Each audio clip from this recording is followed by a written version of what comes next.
बिस्मिल्लाहिर्रहमानिर्रहीम। अस्सलाम वालेकुम नाज़रीन, मैं हूँ महरीन सब्तैन और देख रहे हैं आप मेरा यूट्यूब चैनल। नाज़रीन, हानिया आमिर, आसिम अज़हर, ये दोनों जो है ख़बरों में रहते थे। फिर उसके बाद इनका ब्रेकअप हुआ और ब्रेकअप जो है बड़े बुरे तरीके से हुआ। किस तरह से हानिया ने आसिम का मजाक उड़ाया, किस तरह से लोग आसिम अज़हर को ट्रोल करते रहे। उसके बाद हानिया के साथ एक एपिसोड होता है जिसमें उसके साथ एक बहुत ही बदतमीज़ी की जाती है सोशल मीडिया पर, जिसके बाद आसिम अज़हर कहते हैं बाल बाल बच गए, जिसके बाद वो इसे एक bitter ex with no dignity कहती हैं और उसके बाद मामला जो इनके दरमियान ख़त्म हो जाते हैं और एक खामोशी हो जाती है। उसके बाद कराची में अब आसिम अज़हर का एक कॉन्सर्ट हुआ और उस कॉन्सर्ट में हानिया आमिर नाचती गाती और लहराती हुई नज़र आती है, जिस पर लोग कहते हैं कि क्या वो दोबारा से उनका पैचअप हो गया है। क्या आसिम अज़हर जो मीरब अली के साथ हर जगह नज़र आते हैं, जिनको मुबैना तौर पर उनकी फियांसे कहा जाता है, लेकिन इस बात का इकरार दोनों नहीं करते। और इस बारे में मीरब अली ने क्या बताया ये मैं भी आपको आगे चल के बताती हूँ, क्योंकि एक इंटरव्यू मीरब अली का भी हुआ, उसमें उसने क्या कहा वो भी आप सुनिएगा। लेकिन जब ये तमाम तर चीज़ें हो जाती है उसके बाद पता लगता है कि नहीं, हानिया तो अपने दोस्त आशिर को बकअप करने के लिए वहाँ गई थी, क्योंकि ये सारा ऑर्गेनाइज आशिर ने किया था, जो कि उसका एक बड़ा अच्छा फ्रेंड है। इसलिए वहाँ पर वो अपने दोस्तों के साथ मिलकर हल्ला गुल्ला तो करती रही, उसका मकसद हरगिज़ हरगिज़ आसिम के लिए वहाँ पर जाना नहीं था। ये तमाम चीज़ें तो हो गई। लोगों ने बहुत क्रिटिसाइज़ किया कि हानिया आमिर को बुरा कहा, किसी ने उसके गट्स के ऊपर उसे कहा कि भाई बड़ी इस लड़की में गट्स है और बड़ा ये जो है कॉन्फिडेंट है और ऐसा का कॉन्फिडेंट होना चाहिए बंदे को। ये सब चीज़ें जो है ये चलती रही। उसके बाद क्या होता है कि आसिम अज़हर जो है वो अपने सोशल मीडिया अकाउंट पर आते हैं और वहाँ पर वो क्या कहते हैं, वो कहते हैं कि मैं हमेशा चाहता हूँ कि मैं अपने काम से पहचाना जाऊँ, ना कि कंट्रोवर्सी से, क्योंकि बहुत सी कंट्रोवर्सी जब हुई, क्योंकि ये एक बड़ा हैपनिंग कपल था एट दैट टाइम जब ये दोनों साथ थे। फिर उसके बाद जब ब्रेकअप हुआ तब भी बहुत ही हैपनिंग इवेंट्स थे और बहुत ज़्यादा इनका चर्चा हुआ सोशल मीडिया के ऊपर। लेकिन एक बार फिर से जहाँ पे आसिम अज़हर एक्सपेक्ट कर रहे थे कि उनके इस कॉन्सर्ट के ऊपर बहुत बात की जाएगी, उन्हें कॉम्प्लीमेंट किया जाएगा, लेकिन वहाँ पर उन्होंने देखा कि लोग जो है हानिया के वहाँ पर आने और उस तमाम एपिसोड पे बात कर रहे हैं। तो उसने कहा कि मैं चाहता हूँ कि लोग मेरे काम से मुझे पहचाने, ना कि कॉन्ट्रोवर्सी से, और मैंने इसके लिए बहुत मेहनत की है, बहुत हार्डवर्क किया है, बहुत खून पसीना इसको दिया है, इसलिए मैं चाहता हूँ कि आप लोग मेरे काम को एंजॉय करें, ना कि इन कॉन्ट्रोवर्सीज़ को। उसके बाद एक तस्वीर जो है वो एक सेल्फी जो है वो इसे शेयर की, जिसमें मीरब अली जो है इसकी वालदा गुलराना जो कि एक एक्ट्रेस है उनके साथ, और ये खुद भी वहाँ पर था, और उसने नीचे लिखा सपोर्ट सिस्टम। लोग ये मुसलसल कहते हैं कि मीरब अली जो है वो मुबैना तौर पर फियांसे है आसिम अज़हर की, लेकिन इस बात का इकरार ये दोनों नहीं करते हैं। अब एक इंटरव्यू होता है जिसमें मीरब अली जो है इस रिश्ते के बारे में क्या बताती है, लेकिन उससे भी पहले मीरब ने एक जवाब दिया, एक ऐसा जवाब हानिया को जो शायद कोई एक मंगेतर या एक कोई बहुत ही करीब का बंदा दे सकता है।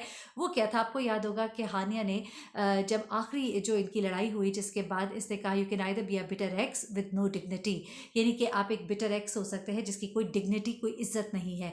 तो अब एक बात आसिम के कॉन्सर्ट के बाद खास तौर पे मीरब अली ने कही, उसने कहा कि what a crazy show last night Asim, so proud of you for being the most talented amazing and dignified celebrity that I know, कि बहुत ही ज़बरदस्त शो था, I am proud of you, तुम बहुत टैलेंटेड हो, अमेजिंग, और ख़ास तौर पे इसने हाईलाइट कर कहा कि तुम एक डिग्निफाइड सेलिब्रिटी हो। जैसा कि उसने कहा था कि bitter ex with bitter ex a celebrity with no dignity, यानी कि एक ऐसा सेलिब्रिटी जिसकी कोई इज्जत नहीं है। तो यहाँ पर इसने कहा कि तुम एक ऐसे सेलिब्रिटी हो जो बहुत डिग्निफाइड है, जिसकी बहुत इज्जत है। तो ख़ास तौर पर एक ऐसे मौके पर जब हानिया और आसिम अज़हर की बातें हो रही थी, तो ऐसे में मीरब अली ने ये एक तरह से जवाब दिया है हानिया आमिर के उस कमेंट का, जिसने एक टाइम पर आसिम अज़हर के लिए किया था।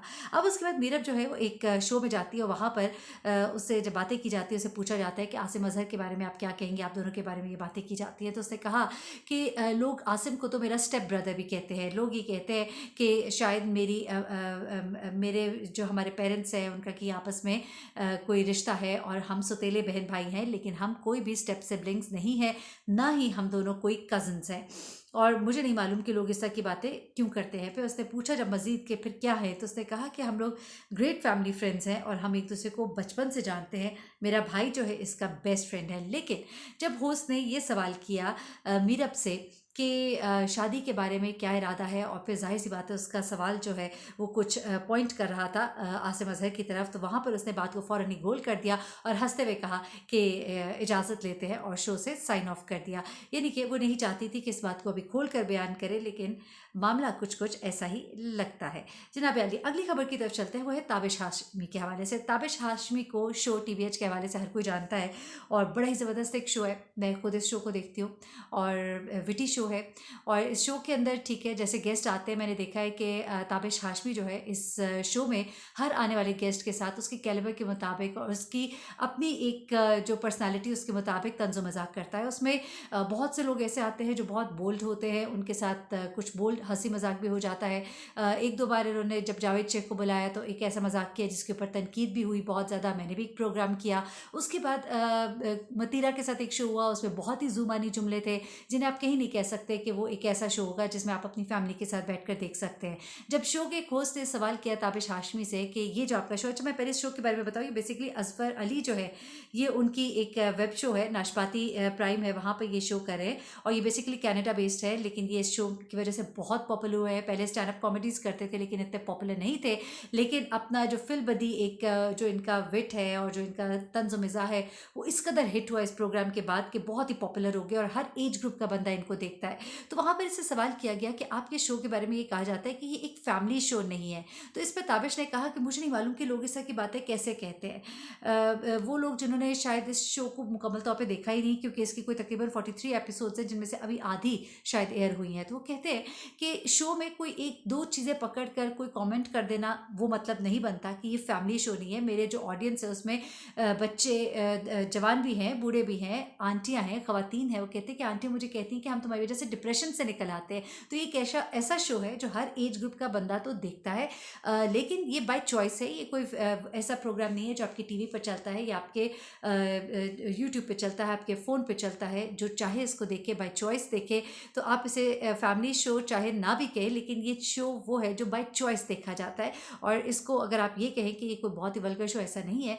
थोड़ा बहुत हंसी मजाक, कभी कभी कुछ बोल भी होता है, लेकिन उसको भी लोग इंजॉय करते हैं और लोग देखते हैं।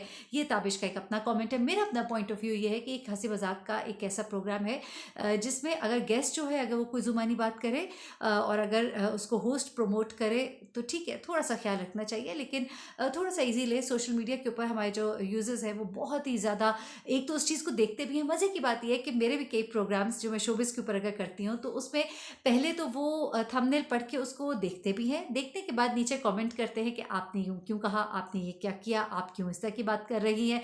तो भाई आप इस तरह की बात सुनना चाह रहे होते हैं तो आप उसको खोलते हैं और आप उसको देखते हैं। It is by your choice and when you watch it. Otherwise आप ना देखिए, आप ना कमेंट करें। अगर आप कमेंट करें इसका मतलब ये है कि कंटेंट आपने देखना चाहा और आपने देखा और देखने के बाद आपने कंटेंट के ऊपर कमेंट किया है।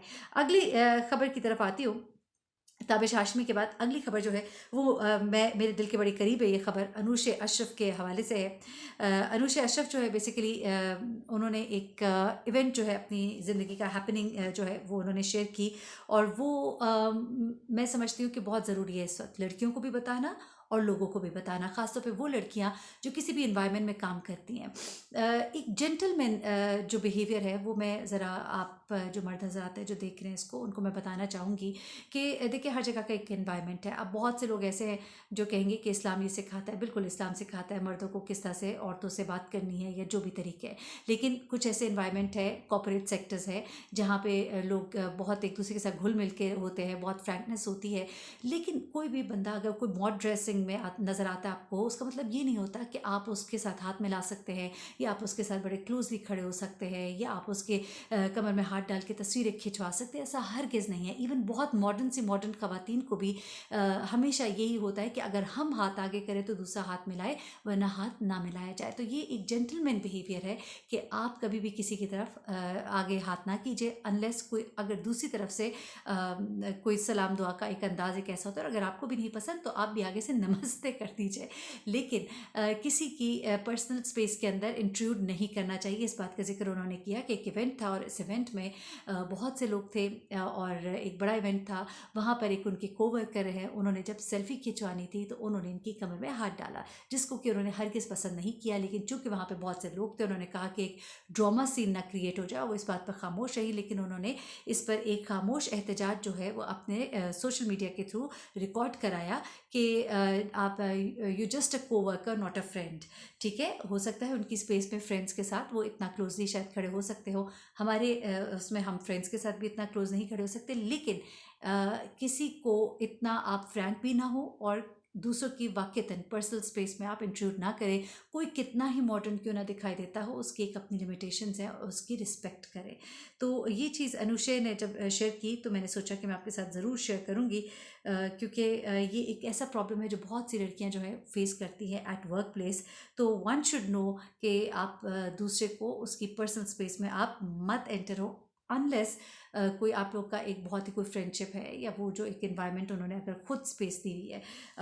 इनफैक्ट फिर मैं वो भाषण नहीं दूंगी, ना मैं कोई तबलीग इस वक्त बैठ के यहाँ पे करना चाहती हूँ कि इस्लाम क्या कहता है, वो आप लोग बेहतर जानते हैं। उसके बाद आगे चलते हैं। अगली खबर जो है आखिरी खबर है और वो है राखी सावंत के हवाले से। राखी सावंत जो है वो खबरों में बहुत इन रहती हैं और इस वक्त बिग बॉस सीज़न जो है वो चल रहा है और बिग बॉस सीज़न के हवाले से बहुत सी खबरें आती थी। पीछे ये आया था कि राखी सावंत पहली बार अपने शौहर के साथ बिग बॉस सीज़न में एंट्री देंगी और राखी सावंत के शौहर जो है 2 साल उनकी शादी को हो गए, लेकिन किसी ने राखी सावंत के शौहर को नहीं देखा था। तो अब क्या होता है कि 27 नवंबर को रियलिटी शो बिग बॉस में अपने शौहर रितेश के साथ वो एंट्री देती है और सबको हैरान कर देती है। इस जोड़ी ने 2019 में शादी की थी और उसके बाद पहली बार एक साथ मंजर आम पर आए। अब अदाकारा ने जो इनके बारे में बताया था रितेश के बारे में, वो ये कहा था कि वो एक बड़े बिजनेसमैन है जो ज़्यादातर वक्त अपना मुल्क से बाहर गुजारते हैं।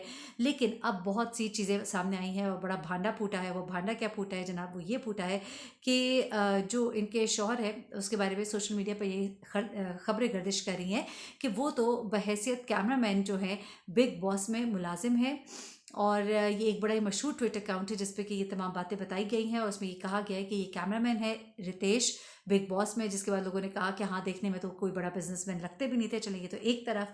लेकिन उसके बाद रद्द-ए-अमल को शो किया लोगों ने, सारिफीन ने। उन्होंने ये कहा कि जब एक दफ़ा जब इस एपिसोड में जोड़े से पूछा गया तो रितेश से बताया कि राखी ने मुझे प्रपोज़ किया और फिर राखी से जब पूछा गया तो उसने बताया कि मुझे रितेश ने प्रपोज़ किया। तो यहाँ पे भी लोगों ने कहा कि इनका झूठ जो है वो बीच चौराहे वो पता लग गया, मालूम हो गया सबको, भांडा फूट गया।